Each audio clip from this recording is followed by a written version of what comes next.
चलो सामने ध्यान दो एक बार, बातें ना करें बीच में।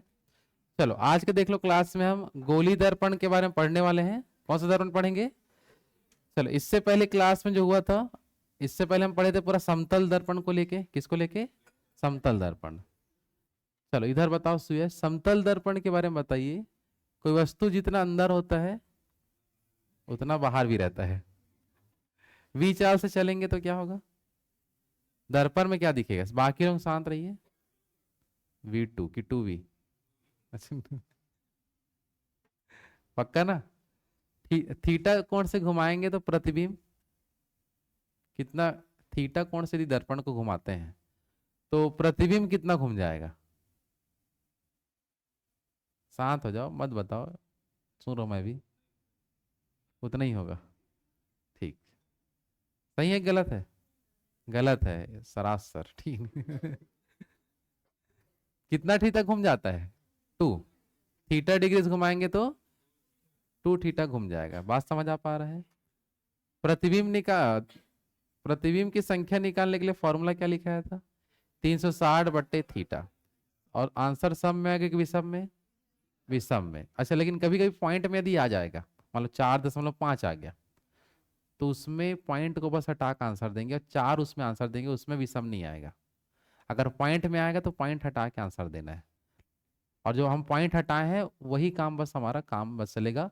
उस समय सम संख्या भी आंसर हो सकता है, लेकिन कब ऐसा होगा? केवल जब पॉइंट में आएगा। दरअसल होगा मतलब इस प्रकार से, मतलब एक तो हटता है, लेकिन मान लो कि 4.5 है, तो ऐसा मत कर देना कि 1 घटा के 3.5 मत कर देना, फिर इसमें पॉइंट हटा के 3 मत बताना, वो गलत हो जाएगा। पॉइंट रहेगा तो केवल क्या हटाएंगे? पॉइंट हटाएंगे, आंसर आपको मिल जाएगा। कल ये वाला नहीं बता पाया था। आया बात समझ में? चलो देखो ध्यान से, आज हम लोग क्या पढ़ने वाले हैं? गोली दर्पण। तो गोली दर्पण किसे कहते हैं? अगर पहला अब हम देखें तो गोली दर्पण का सिंपल सा तरीका यह है कि जिसका देखो परावर्तक तल अगर एकदम स्ट्रेट है तो वो समतल दर्पण है। कौन सा दर्पण है? समतल। लेकिन परावर्तक तल अंदर धसा हुआ है या परावर्तक तल उभरा हुआ है, तो ऐसे दर्पणों को गोली दर्पण बोलते हैं। क्या बोलते हैं? गोली दर्पण। वही ये परिभाषा में लिखा होता है। समझ आ पा रहा है? हाँ कि नहीं? पढ़ो लाइन को, क्या लिखा है? जिस दर्पण का प्रवर्तन हो गया, परावर्तन कौन सा आपका? परावर्तन तल, परावर्तन तल समतल या सपाट होता है, उन दर्पणों को हम क्या बोलते हैं? अच्छा सॉरी, नहीं होता है, उसे हम क्या बोलते हैं? गोली दर्पण। क्या बोलते हैं? गोली दर्पण। याद रहेगा परिभाषा? गोली है, गोली है वो। टाइपिंग हो जाता है, गलती थोड़ा बहुत, ठीक है। चलो ये कितने प्रकार का होता है बोलेंगे तो 2 प्रकार का। जो अंदर धसा हुआ रहेगा उसको बोलते हैं अवतल दर्पण। क्या बोलते हैं? कॉनकेव मिरर इंग्लिश में बोलते हैं। और जो उभरा हुआ होता है उसको बोलते हैं कॉन्वेक्स, मतलब उत्तल दर्पण। क्या होगा आपका? उत्तल। तो ये जो दिख रहा है ये कौन सा हमारा बता दो? अवतल। क्लियर है सबका? और उभरा हुआ है तो उत्तल। क्लियर है सबका यहां तक ना? तो अभी तक हम केवल क्या समझे कि गोली दर्पण क्या होता है और कितने प्रकार का होता है। क्लियर है सबका वाला लाइन? आगे बढ़े। चलो अब हम पढ़ेंगे एक एक दर्पणों की थोड़ा विशेषता देख लेते हैं। जैसे कि यहाँ देखो, सबसे पहले हम समझते हैं किसके बारे में? अवतल दर्पण। तो अवतल दर्पण का परावर्तक तल कैसा होता है? धसा हुआ होता है, सिंपल सा बता सकते हैं। इसी को ही इंग्लिश में क्या बोलते हैं? कॉनकेव। और इसी को ही कहा जाता है अभिसारी दर्पण। क्या बोलते हैं? अभिसारी दर्पण इसलिए बोलते हैं क्योंकि इसका एक क्वालिटी ये होता है कि अनंत से आने वाली जो प्रकाश है उसको किसी भी एक जगह केंद्रित कर लेता है। एक जगह क्या कर देता है? केंद्रित। तो ऐसे क्वालिटी को बोलते हैं अभिसारी। क्या बोलते हैं? और केंद्रित नहीं कर पाया तो उसको बोलते हैं अपसारी। क्या बोलते हैं? तो अभिसारी का अर्थ समझ पाए? प्रकाश को एक जगह केंद्रित करना को क्या कहलाता है? अभिसारी कहलाएगा। क्या कहलाएगा? अभिसारी। आया बात समझ में? है ना? फिर अपकारी, जाना है अपकारी में अल्कोहल। चलो देखो इधर, यहां तक समझ आ पा रहा है? तो इस अवतल दर्पण का देखो काम क्या होता है? अनंत से आने वाले प्रकाश को किसी एक फोकस बिंदु पर क्या करवाना? केंद्रित करवाना, इसका यह मुख्य काम होता है।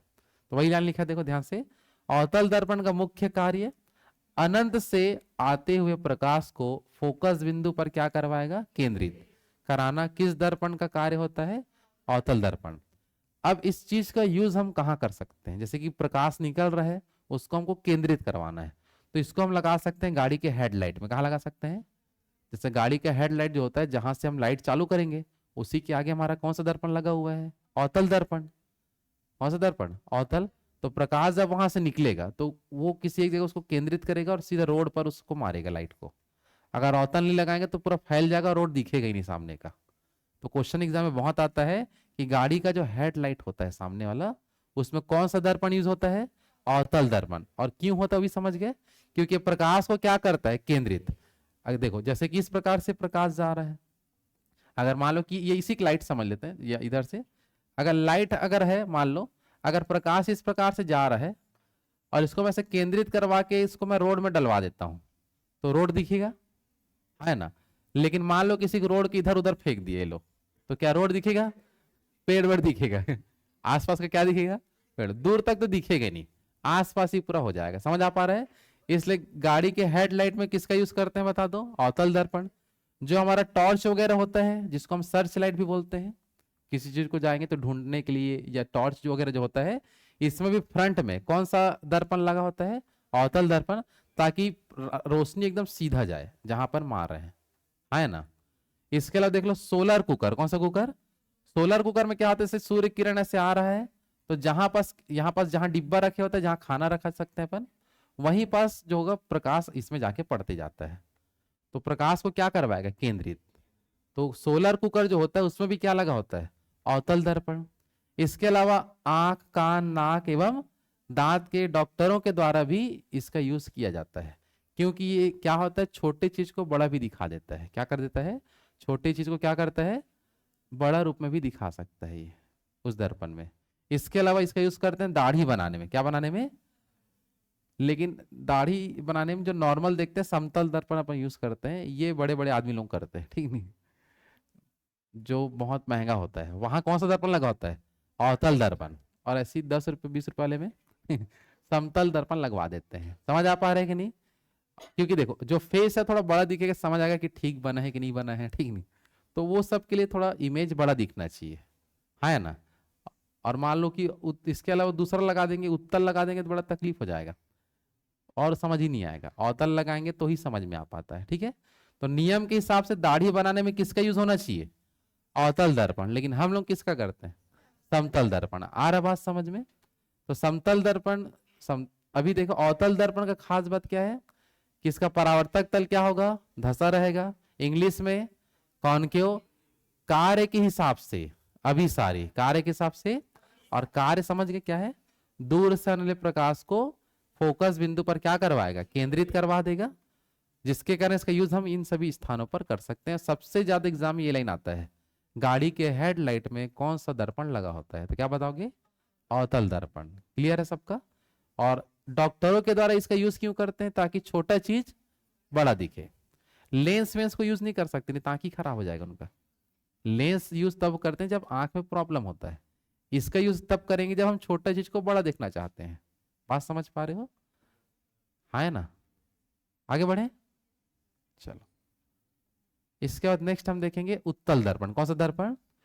उत्तल दर्पण का देखो, इसका पहला हम क्वालिटी बताएं तो पहले चीजें बता सकते हैं कि इनका परावर्तक तल कैसे रहता है? उभरा हुआ होगा या तो उठा हुआ होता है। समझ आ पा रहा है? इसको इंग्लिश में क्या बोलते हैं? कॉन्वेक्स। क्या बोलते हैं? और इनके कार्य के हिसाब से इसको क्या बोलेंगे? अपसारी।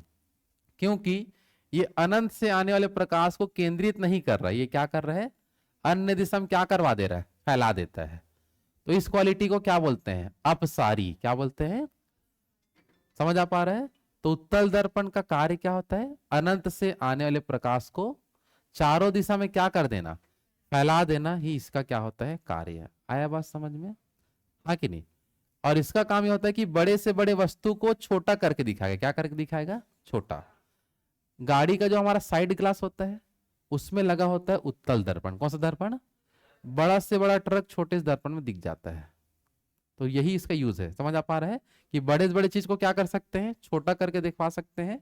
इसलिए क्वेश्चन बहुत बार आता है कि गाड़ी का जो साइड ग्लास होता है, जिसमें रोज जो आते हैं वो जो देखते हैं बाहर में खड़े होके, जो दर्पण देख के अंदर आते हैं आधे लोग जैसे उतरेंगे दूसरा का गाड़ी में दर्पण देखेंगे और लड़के लोग मेरे गाड़ी में देखते हैं यहाँ पास, ठीक है।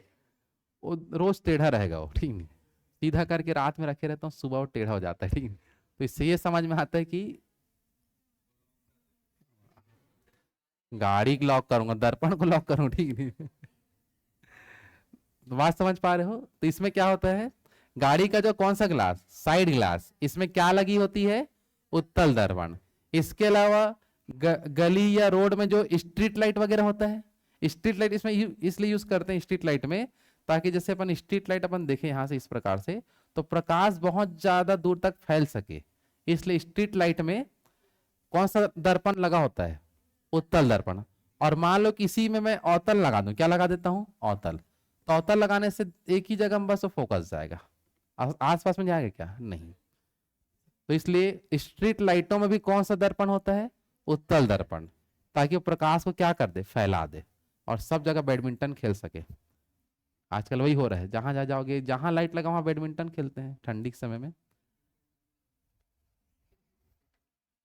खेलते हो बैडमिंटन आप, खेलना सुयश? तो 2.5 किलो बैडमिंटन लेना पड़ेगा आपके लिए, तो ठीक नहीं छोटा मोटा तो असर नहीं करेगा ना। इधर रखो ना हाथ, वहां क्या है, ऐसे हो। चलो यहां तक क्लियर सबका? तो फिर से बताओ, उत्तल दर्पण के बारे में क्या क्या बता सकते हैं। पहला खास बात, परावर्तक तल उभरा या उठा हुआ हो सकता है, अन्य नाम में अपसारी या कॉन्वेक्स। काम क्या होता है, अनंत से आने वाले प्रकाश को चारों दिशा में फैला देगा, बड़े बड़े वस्तुओं को छोटा करके दिखा सकता है, जिसके यूज कहाँ कर सकते हैं, गाड़ी के साइड ग्लास में, और प्रकाश को फैलाने की वजह से गाड़ी और गली और रोड की स्ट्रीट लाइटों में। साथ ही साथ कुछ लैंप होता है जिसका नाम क्या है, सोडियम परावर्तक लैंप। कौन सा लैंप है, इसमें भी इसी दर्पण का यूज करते हैं, जिसको यहाँ दिखाया नहीं, बस याद रखना, क्वेश्चन पूछा जाता है बार बार। कौन से लैंप में, सोडियम परावर्तक लैंप में भी इसी दर्पण का यूज करते हैं। दोनों क्लियर रहेगा सबका?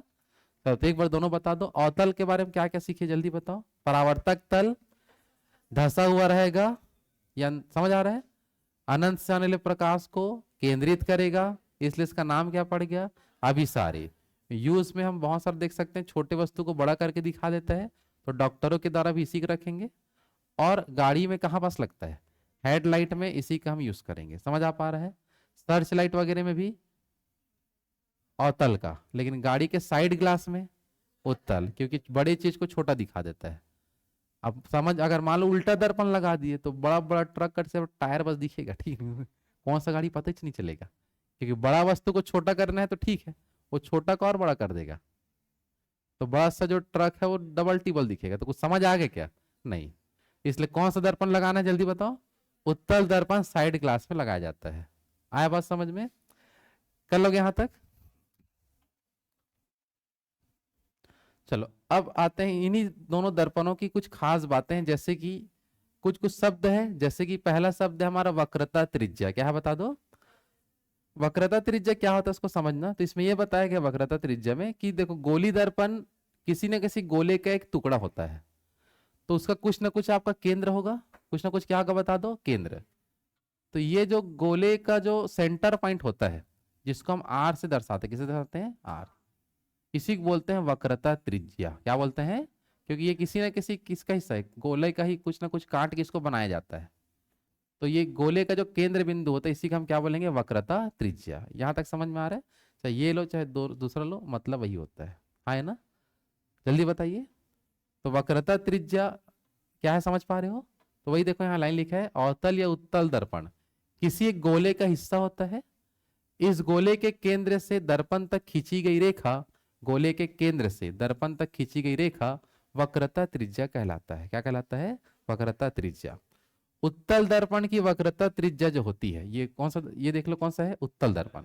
इसकी वक्रता त्रिज्या क्या होती है, धनात्मक। जो राइट साइड बनता है वो धनात्मक होता है, और इसका तो ऐसे बनाएंगे ना, ये इसका वक्रता त्रिज्या होगा, ये दर्पण के लेफ्ट साइड मार रहा है, तो इसका होता है सदैव ऋणात्मक। क्या क्या होगा, बता दो, ऋणात्मक। आया बात समझ में? तो जो जिसका वक्रता त्रिज्या लेफ्ट साइड होता है, उल्टे हाथ तरफ, तो उसका क्या होता है आपका ऋणात्मक। जो राइट हैंड साइड होता है उसका क्या होता है धनात्मक। तो इससे पहचान आता है कि वो अवतल वाला है कि उत्तल का है, ऐसे पहचानते हैं चिन्ह से। बस बात समझ पा रहे हो। अगर वक्रता त्रिज्या किस में हो, माइनस में, तो इससे समझना है कि वो किसका है, अवतल का है। और उसका अगर प्लस में है तो उत्तल का है। इसको समझने के लिए चिन्ह बनाया जाता है। आया बात समझ में, हाँ ना, जल्दी बताओ। तो एग्जाम ये भी कथन निष्कर्ष में पूछता है बार बार। आ रहा बात समझ में, तो फिर से बताओ कि कौन से दर्पण की वक्रता त्रिज्या धनात्मक होती है। कौन सा दर्पण, उत्तल का क्या होगा धनात्मक और अवतल का ऋणात्मक। कर लो यहां तक, हाँ है ना। चलो नेक्स्ट जानकारी है फोकस बिंदु या फोकस दूरी क्या होता है। ठीक है, अब वो किसी भी दर्पण का बनाओ। जैसे कि ये हमारा कौन सा दर्पण है, अब बताओ।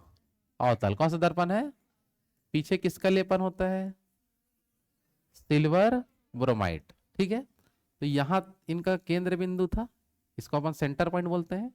और ये बन गया मेरा वक्रता त्रिज्या आर का मान है।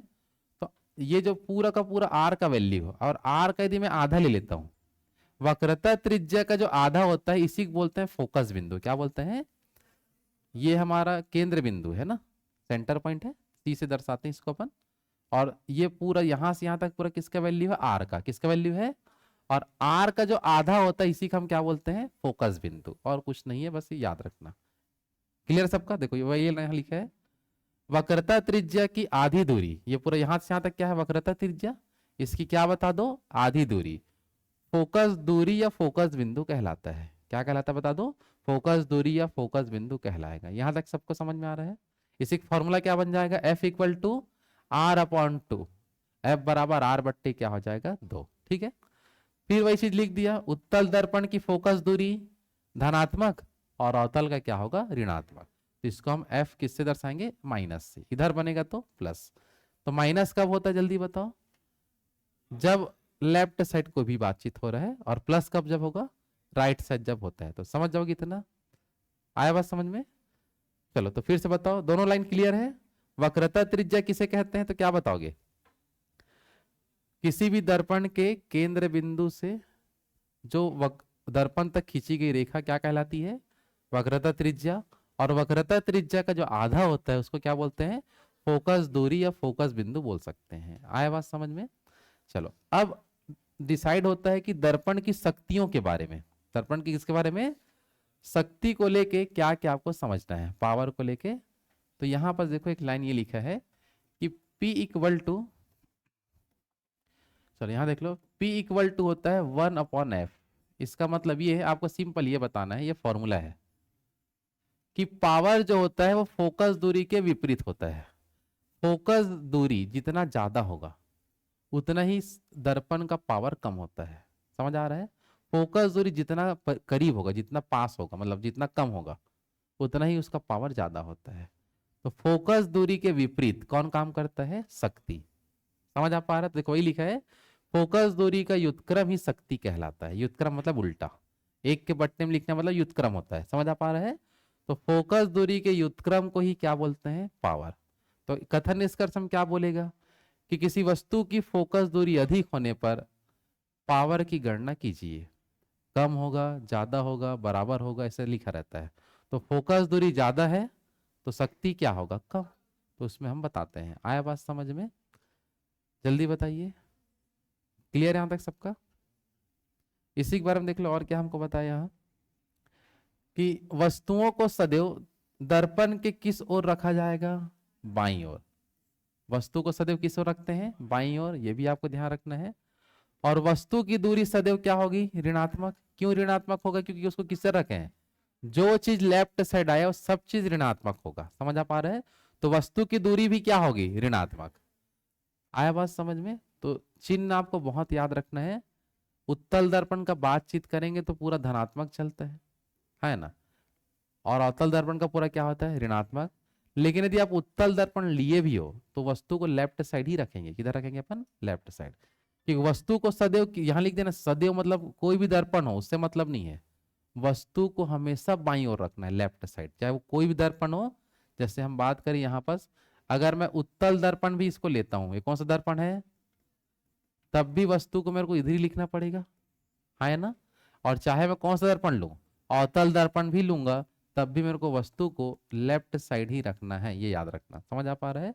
तो अगर हम बात करें दर्पण के संयोजन में वस्तु को किस ओर रखी जाती है, जल्दी बताओ, लेफ्ट साइड। अब लेफ्ट चाहे वो दर्पण कोई भी, उससे मतलब है क्या, नहीं, वस्तु को सदैव किधर रखना है, लेफ्ट साइड ही रखना होता है। और लेफ्ट साइड जो भी चीज होता है वो सदैव क्या होता है, ऋणात्मक। क्या होता है, ऋणात्मक। यहां तक आ रहा है बात समझ में, है ना। चलो तो फिर से एक बार बता दो, वक्रता त्रिज्या सबको याद रहेगा क्या होता है। वक्रता त्रिज्या का आधा क्या कहलाता है, फोकस दूरी, और फोकस दूरी का व्युत्क्रम कहलाता है शक्ति। क्या कहलाता है, शक्ति। क्लियर है यहां तक। इन्हीं अभी तक जो हम सीखे उसी से कुछ न्यूमेरिकल क्वेश्चन बना के देगा। जैसे कि देखो, एक दर्पण जिसकी वक्रता त्रिज्या है 40 सेंटीमीटर, कितना सेंटीमीटर है, तो इसकी फोकस दूरी ज्ञात कीजिए। क्या करना है जल्दी बताओ, कुछ करने का आवश्यकता है क्या इसमें, नहीं। सूत्र क्या था हमारा बताओ, F बराबर R बट्टे 2, यही होता है। वक्रता त्रिज्या का मान कितना दे दिया, मतलब R का मान 40, 40 बट्टे 2 इक्वल टू 20। इसका करेक्ट आंसर आ जाएगा। आया कि नहीं समझ में, जल्दी बताइए, बन जाएगा। चलो इसके बाद देखो हमको क्या बोला, और एक उत्तल दर्पण जिसकी वक्रता त्रिज्या 40 सेंटीमीटर है, तो इसकी शक्ति ज्ञात कीजिए। क्या ज्ञात कीजिए, शक्ति। देखो वक्रता त्रिज्या से निकलेगा F का मान, और F के मान से निकलेगा शक्ति का मान। ठीक है, तो देखो सबसे पहले हम निकाल देते हैं F इक्वल टू क्या होता है, R बट्टे 2। R का मान कितना दिया है, 40, 40 बट्टे 2 यहाँ कितना आएगा, 20, है ना। तो F का मान कितना आ गया, 20। हमको निकालना है P का मान, पावर का मान। तो P का मान क्या होता है, 1/F, और F का मान कितना है, 20। तो 1/20, लेकिन पावर का मात्रक होता है डायोप्टर। क्या होता है, तो डायोप्टर में इसको लिखा जाएगा। आंसर क्या आएगा बता दो, 1/20। क्या आएगा, ठीक। आ रहा है कि नहीं समझ में, बताओ, बन जाएगा ऐसा सिंपल क्वेश्चन। सिर्फ हमको वक्रता त्रिज्या दे के पावर भी पूछे तब भी बना लोगे, और वक्रता त्रिज्या दे के फोकस दूरी पूछेगा तब भी बना लेंगे। दोनों सेम चीज है, क्योंकि फोकस दूरी बिना निकाले पावर नहीं निकाल सकते। तो दोनों को आपको निकालना आना चाहिए। आया कि नहीं समझ में, बन जाएगा यहां तक। चलो आगे देख लो क्या लिखा है। एक उत्तल दर्पण जिसकी वक्रता त्रिज्या है 40 सेंटीमीटर, तो इसकी शक्ति क्या होगी। यहां पर हमको क्या बोला था, उत्तल दर्पण ही बोला था, जिसकी वक्रता त्रिज्या कितना दिया था, 40।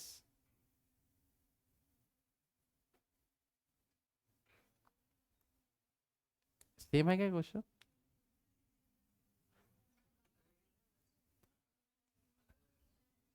चलो ठीक है ना। चलो देखो, एक उत्तल दर्पण जिसकी वक्रता त्रिज्या कितना दिया है, 40। तो यहां पास देख लो वक्रता, F का मान पहले निकालेंगे क्या, 40 बट्टे क्या होगा, 2, कितना आएगा, 20। ऑप्शन गलत दिए है ना, क्वेश्चन क्वेश्चन ऑप्शन क्या वही डल गया है, नहीं ऑप्शन अलग डल गया, क्वेश्चन वही डल गया है। रहने दे इसको ना, क्वेश्चन मिस्टेक के कारण नहीं बनेगा। यहाँ देखो इसमें भी सेम क्वेश्चन ही डल गया है। चलो ये क्वेश्चन को रहने दो, दोनों क्वेश्चन मिस्टेक है थोड़ा, ठीक है ना। ये इससे पहले दोनों समझ आया था कि नहीं बता दो, ये दोनों क्लियर है। चलो कुछ जानकारी यहाँ पास देख लो, चलो हो गया, शांत रहिए। ये जो टेबल बना है बहुत ही इंपॉर्टेंट है, जहां से बहुत अधिक क्वेश्चन आपको मिलेगा। देखो ध्यान से, अवतल दर्पण में वस्तु की जो स्थिति है, अवतल दर्पण में किसकी स्थिति, वस्तु की स्थिति को लेके क्वेश्चन पूछा जाता है। कि एग्जाम में देखो क्वेश्चन कैसा है, सिंपल बता रहा हूं मैं। क्वेश्चन आपको ये बोलेगा, यदि किसी वस्तु को अनंत में रखी जाए तो उसका प्रतिबिंब कहाँ बनेगा। ऑप्शन बहुत सारे लिखे रहेगा और आपको आंसर देना रहेगा फोकस बिंदु पर। तो इस चीज को याद कैसे करेंगे, जो एग्जाम में यही से बहुत सारे क्वेश्चन मिलेगा।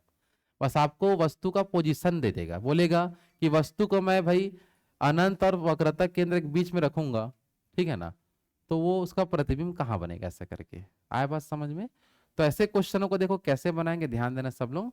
तो पहले आप यहाँ देखो कि यहाँ पर हम ले लेते हैं ये कौन सा दर्पण, अवतल दर्पण। कौन सा दर्पण है बता दो? अवतल दर्पण के अंदर पूरी घटना यहाँ देखना होगा, ठीक है।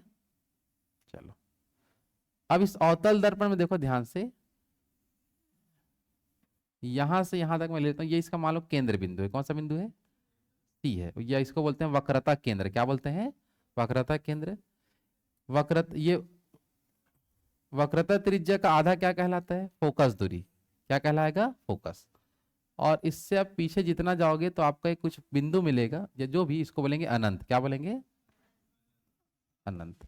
जिसका हम डिसाइड नहीं है कि कहां तक गया है, तो अनंत लेके चलते हैं। ये बात समझ पा रहे हो? है ना। और यहां पास के पॉइंट को बोलते हैं ध्रुव। क्या बोलते हैं? ध्रुव। यहां तक समझ आ रहा है नहीं बताओ? चलो फिर देखो, ये कौन सा दर्पण है हमारा? अवतल दर्पण। यहीं से आपको पूरा क्वेश्चन को समझना है अच्छे से, ठीक है।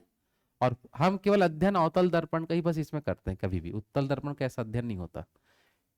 हम मुख्य रूप से किसका करते हैं? अवतल दर्पण का क्वेश्चन ज्यादा आता है इससे, ठीक है। चलो, तो सबसे पहले आपको यह समझना है कि वस्तु और प्रतिबिंब के बीच हमको अब संबंध बताते जाना है। वस्तु और प्रतिबिंब के बीच क्या बनाना है? संबंध। कि वस्तु को कहां रखेंगे तो उसका प्रतिबिंब कहां पास बनेगा? दर्पण में, ठीक है। तो जैसे हम वस्तु को चालू करते हैं अनंत में रखने का, कहां रखते हैं? अगर मान लो कोई आदमी यहां पास खड़ा है, और यह समझ जाओ कि कोई एक व्यक्ति है जो किसी को ढूंढ रहा है और उसके करीब जा रहा है, लेकिन नहीं मिल पाएगा वो, ठीक है नहीं। तो वस्तु अभी फिर हेलो कहां है बता दो? आदमी अनंत है ना। तो जिसको ढूंढ रहे हैं ना वो फोकस बिंदु में है। वो कहां है बता दो? फोकस में। ये बात समझ आ रहा है? हाँ है ना, जल्दी बताओ। तो ढूंढने वाला कहाँ है? अनंत में। और जिसको ढूंढ रहा है वो कहाँ है?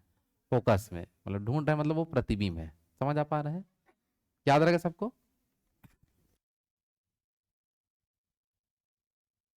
देता है, ठीक है। चलो इसके बाद हम लोग देखते हैं, अब थोड़ा, अब दो इसको ढूंढने के लिए निकला है घर से, अब धीरे धीरे वो आगे बढ़ेगा। तो इसको मैं एक स्टेप आगे लाया और इसको मैं यहाँ बीच में लाके दिखवाया। यहाँ है क्या? देखो कैसे करके।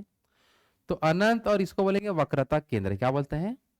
और अनंत और वक्रता केंद्र के बीच में यदि मैं ला दूंगा तो प्रतिबिंब थोड़ा और खिसक जाएगा, इधर सामने आ जाएगा। आया बात समझ में? तो प्रतिबिंब कहां बनेगा? फोकस और वक्रता के बीच में। देखो ध्यान से, अनंत और वक्रता के बीच में वस्तु को ला दूंगा तो फोकस कहां बनेगा? फोकस कहां बनेगा? और फॉक्स लिखा गया, सॉरी फोकस है ना। फोकस कहां बनेगा? फोकस और वक्रता केंद्र के बीच में ये बनेगा। वो सुधार लेंगे, प्रिंट टाइपिंग थोड़ा गलत हो गया है। यहां तक समझ में आ रहा है? चित्र समझ रहे हो कि नहीं? अब इसको और थोड़ा आगे ला दो। अभी भी उसको जिससे वो मिलने जा रहा है, मिला है क्या वो? नहीं। और थोड़ा आगे बढ़वाएं। चलो अब ये थोड़ा सा और आगे आएगा तब सीधा कहाँ पहुंच जाएगा? चौक में। चौक में नहीं, चौक है, ठीक है नहीं, सही बात है। चलो सही, चौक। ये हो गया हमारा कौन सा? वक्रता केंद्र। तो ये जो उठ के आ गया है वक्रता केंद्र में, लेकिन ये इधर देख रहा है और इधर देख रहा है, तो लोग अभी अभी भी नहीं मिले। बस अगल बगल खड़ा है लेकिन कहाँ है ऐसा ढूंढ रहे हैं। समझ आ रहा है ना। तो अगर मान लो कि वस्तु जो है वक्रता केंद्र पे रखी जाती है तो प्रतिबिंब भी वहीं पास बनता है। ये बात समझ आ पा रहा है? तो अगर वस्तु कहाँ रखता हूं? वक्रता केंद्र में, तो प्रतिबिंब भी कहाँ बनेगा? वक्रता केंद्र पर। यहां तक समझ आ पा रहा है कि नहीं? चलो फिर से बताओ, वस्तु को अनंत में रखने से प्रतिबिंब कहाँ बनती है? फोकस पर। समझ में आ रहा है? वस्तु को अनंत और वक्रता केंद्र के बीच में रखने से फोकस, वक्रता, सॉरी, प्रतिबिंब जो है फोकस और वक्रता के बीच में बनेगा। अगर वस्तु को वक्रता केंद्र में रख दूंगा तो प्रतिबिंब भी, लेकिन अभी मिले हैं क्या? जगह सेम है लेकिन नहीं देख पाए हैं, और निकल जाते हैं आगे फिर। अब मैं ढूंढने वाले को और आगे बढ़ाता हूं, ठीक है। चलो इसको ले गया और थोड़ा सा आगे, ये यहां पास आ गया, ठीक है। आए ना। अब वस्तु कहाँ आ गया जल्दी बताओ? वक्रता और फोकस के बीच में, तो प्रतिबिंब यहां पास चले जाएगा। ये अनंत और वक्रता के बीच में। आया बात समझ में? है ना। अब एक जगह और बचा इसके लिए, देख लो इधर वाले के लिए, है ना। चलो अब यहां देखो ध्यान से, अब वस्तु चले गया फोकस में। कहां चले गया? फोकस में। तो प्रतिबिंब चले जाएगा अनंत में। प्रतिबिंब कहां चले जाएगा? अनंत में। ये बात समझ आ रहा है?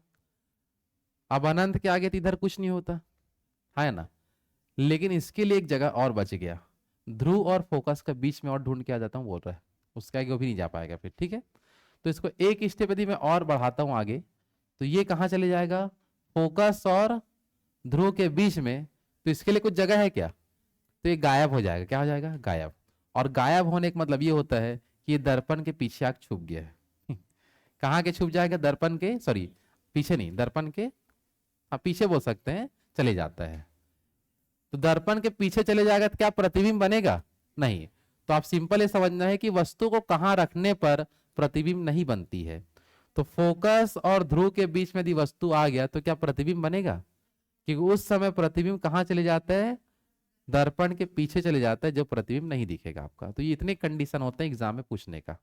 आया कि नहीं समझ में, जल्दी बताओ, बन जाएगा सबका। चलो फिर से बता जाओ, लाइन में थोड़ा शब्दों का मिस्टेक है तो ऐसे ही पूछ रहा हूं मैं, ठीक है। चलो, वस्तु को अनंत में रखने से प्रतिबिंब फोकस पर, वस्तु को वक्रता केंद्र और अनंत के बीच रखने पर फोकस और वक्रता के बीच में बनेगा। वस्तु को वक्रता केंद्र में रखने से वक्रता केंद्र में दिख रहा है, वस्तु को वक्रता केंद्र और फोकस के बीच में रखा तो अनंत और वक्रता केंद्र के बीच में बनेगा। वस्तु को फोकस में ला दिया तो अनंत में, और वस्तु को फोकस और ध्रुव के बीच में ले गया तो दर्पण के पीछे वो बन जाएगा। आया बात समझ में। तो ये होगा कंडीशन अवतल दर्पण का। सबको याद रहेगा कि नहीं, जल्दी बताओ, क्लियर है। चलो, अब ये जो चीज हम जो सीखे उसी को लेके कुछ स्पेशल क्वेश्चन एग्जाम में और देते हैं। जैसे देखो, वो स्पेशल क्वेश्चन में लाइन को लिख दिया हूं मैं, जो क्वेश्चन पूछा गया था। चलो यहां देखो, पूछा गया था 1 से लेके 5 तक का जो हम पोजीशन देखे, टोटल 6 पोजीशन था। 1 से 5 तक में से वस्तु का प्रतिबिंब वास्तविक और उल्टा बनता है। कैसे बनता है, वास्तविक और उल्टा, मतलब रियल चीज दिखेगा लेकिन वो उल्टा दिखते है दर्पण में, ठीक है। दिखाई तो देगा वास्तविक लेकिन वो उल्टा दिखेगा। लेकिन छठवा स्थिति में यह हुआ, वस्तु का प्रतिबिंब सीधा बनेगा दर्पण के पीछे, लेकिन वो आभासी होगा, हमको दिखाई ही नहीं देगा वो। तो उसको हम क्या बोलते हैं, आभासी। जो वास्तविक है वो दिखाई देगा, आभासी हमको दिखाई नहीं देगा। समझ आ पा रहे हैं। तो 1 से लेकर 5 तक की स्थिति में दर्पण में उसका प्रतिबिंब बनेगा, लेकिन कैसे बनेगा, वास्तविक और उल्टा। और छठवें नंबर में क्या होगा, सीधा और क्या हो जाएगा, आभासी। समझ आ पा रहे हैं, जो दर्पण के पीछे हम देखे थे। आया बात समझ में। फिर एक क्वेश्चन आता है, जैसे जैसे वस्तु जो है अनंत से फोकस बिंदु की ओर आते जाता है तो वस्तु का जो प्रतिबिंब ना बड़ा दिखाई देते जाएगा। वस्तु का प्रतिबिंब क्या होगा, बड़ा। जैसे मैं कहने मतलब कि दूर का वस्तु एकदम पास आते जा रहा है, समझ आ पा रहा है। तो वस्तु हमको क्या दिखेगा, बड़ा, है ना। और वही उल्टा कर दूंगा, अगर फोकस से मैं कहा जाता हूं, अनंत, तो वस्तु कैसे दिखेगा, छोटा। आया बात समझ में, है ना। तो क्वेश्चन आएगा कि वस्तु दर्पण में कब बड़ी दिखाई देती जाएगी, तो क्या बताओगे, अनंत से फोकस की ओर गति करने पर वस्तु क्या होती है, बड़ी दिखाई देगी, है ना। और फोकस से अनंत तरफ जाऊंगा तो छोटा प्रतिबिंब बनना चालू होगा। ये बात समझ पा रहे हो, हाँ कि नहीं। चलो इसी में देखो, नेक्स्ट हमको जो लाइन ये देखने मिला कि कहां पास दोनों का प्रतिबिंब बड़ा सेम दिखाई देगा, ना बड़ा ना छोटा। तो वो कहां दिखेगा आपका, अच्छा सॉरी मैं गलत बोल दिया। अगर यहां पास ये बोल रहा हूं कि धीरे धीरे मैं सामने जाते जाऊंगा और कहां खड़े हो गया मैं, फोकस में, उससे आगे तो मैं जाऊंगा ही नहीं, और जाऊंगा तो प्रतिबिंब ही नहीं बनेगा, है ना। तो फोकस बिंदु मेरा लास्ट प्रतिबिंब बनता है वहीं पास। तो वस्तु सबसे बड़ा कहां दिखता है, फोकस में अगर केंद्रित हो रहा है प्रतिबिंब तो सबसे बड़ा प्रतिबिंब फोकस बिंदु पर दिखता है। समझ आ पा रहा है। तो वहीं पे लिखा है कि वस्तु का प्रतिबिंब सबसे बड़ा क्या होता है, फोकस बिंदु पर रखने से दिखाई देगा। अगर मैं वस्तु को कहां रखता हूं, फोकस बिंदु पे, तो सबसे बड़ा प्रतिबिंब हमको दिखेगा। आया बात समझ में। और वस्तु का प्रतिबिंब सबसे छोटा कब दिखता है, कहां पास रखूंगा, अनंत में रख दिया तो एकदम छोटा दिखेगा। समझ आ पा रहा है, हाँ है ना, जल्दी बताओ। तो सबसे बड़ा प्रतिबिंब देखना है तो कहां रखना पड़ेगा, फोकस में। सबसे छोटा प्रतिबिंब देखना है तो अनंत में। और बराबर देखना है तो वक्रता केंद्र में। दोनों सेम जगह में होते उस समय, वक्रता केंद्र था ना सी हमारा, अगर वहां पास रख दूंगा तो दोनों सेम प्रतिबिंब, ना बड़ा ना छोटा दिखेगा। आया बात समझ में। तो ये कुछ कंडीशन होते हैं, याद रहेगा सबको। तो फिर से बता दो, 1 से 5 तक की स्थिति में वस्तु का प्रतिबिंब कैसे बनेगी, वास्तविक और उल्टा। छठवां नंबर में सीधा और आभासी अपन बोल सकते हैं। वस्तु बड़ा कब दिखाई देगा? अनंत से फोकस बिंदु तक जाएंगे तो बड़ा बनते जाएगा, और फोकस से अनंत तरफ जाएंगे तो छोटा। कहां पर सबसे बड़ा दिखेगा? फोकस बिंदु वस्तु यदि है तो सबसे बड़ा दिखेगा, और कहां सबसे छोटा? अनंत पर है तो सबसे छोटा। कहां पर? बराबर, वक्रता केंद्र में। कहां पर बराबर? वक्रता केंद्र में। तो ये हो गया अवतल दर्पण पे वस्तु की स्थिति के बारे में। समझ आ पा रहा है? बहुत अधिक क्वेश्चन आया, बार बार मैं बोल रहा हूँ उस चीज को, समझ आ पा रहा है? और एक क्वेश्चन आया तो 100% ये है कि जो इसको नहीं समझा वो गलत ही बनाएगा, क्योंकि ये याद करोगे तो नहीं होने वाला। समझ आ पा रहा है? बस चित्र समझोगे तो ही वो दिमाग में रहेगा, नहीं तो रट लोगे तो कुछ नहीं होगा। वक्रता केंद्र और फोकस दूरी के बीच में, तो वक्रता केंद्र और अनंत के बीच में, ऐसा करके थोड़ी ना याद करेंगे इसको। समझ आ पा रहा है? तो इसके लिए सदैव क्या बनाओगे? चित्र जैसे मैं बनाया था वैसे आपको कॉपी में डायग्राम बना के करना होगा। आए कि नहीं समझ में? कर लोगे यहां तक? चलो, तो दर्पण कितने प्रकार का होता है? 2 प्रकार का। गोली दर्पण, कौन कौन सा? अवतल दर्पण और उत्तल दर्पण, दोनों की विशेषता समझे थे। और अवतल दर्पण में वस्तु की स्थिति का जो पोजीशन था 6 ठो, उसको भी आपको याद रखना है। क्लियर है तक सबका? हाँ कि नहीं? चलो, इसके बाद हम नेक्स्ट जो हमारा टॉपिक क्या है? अपवर्तन। क्या पढ़ेंगे? क्योंकि अपवर्तन ही तो अभी फिलहाल चल रहा है, प्रकाश का अपवर्तन ही पढ़ रहे हैं ना। और सॉरी, प्रकाश का क्या पढ़ रहे हैं? परावर्तन। अपवर्तन तभी, अपवर्तन क्या होगा? जब अंदर प्रकाश चले जाएगा वो अपवर्तन है। अभी तक हम क्या समझे थे? परावर्तन। प्रकाश आ रहा है और चले जा रहा है। समझ आ पा रहे हैं? तो क्या होता था? परावर्तन। और नेक्स्ट स्टेप टॉपिक हमारा क्या आएगा? अपवर्तन। तो अपवर्तन को कल से स्टार्ट करते हैं। समझ आ पा रहे हैं? आज पूरा किसके बारे में पढ़ोगे? परावर्तन के अंदर दर्पण जो पढ़े थे उसको लिखना होगा। आए कि नहीं समझ में? कर लोगे यहां तक? इसका जो नोट्स होगा उसको भेज दूंगा मैं। आज तो क्या स्क्रीनशॉट ले नहीं पाए हूं मैं लाइन से, ठीक है ना? जो जो है उसको मैं लाइन से जो कॉपी में लिखा उसको भेजूंगा, उसको देख लेना। समझ आ पा रहा है?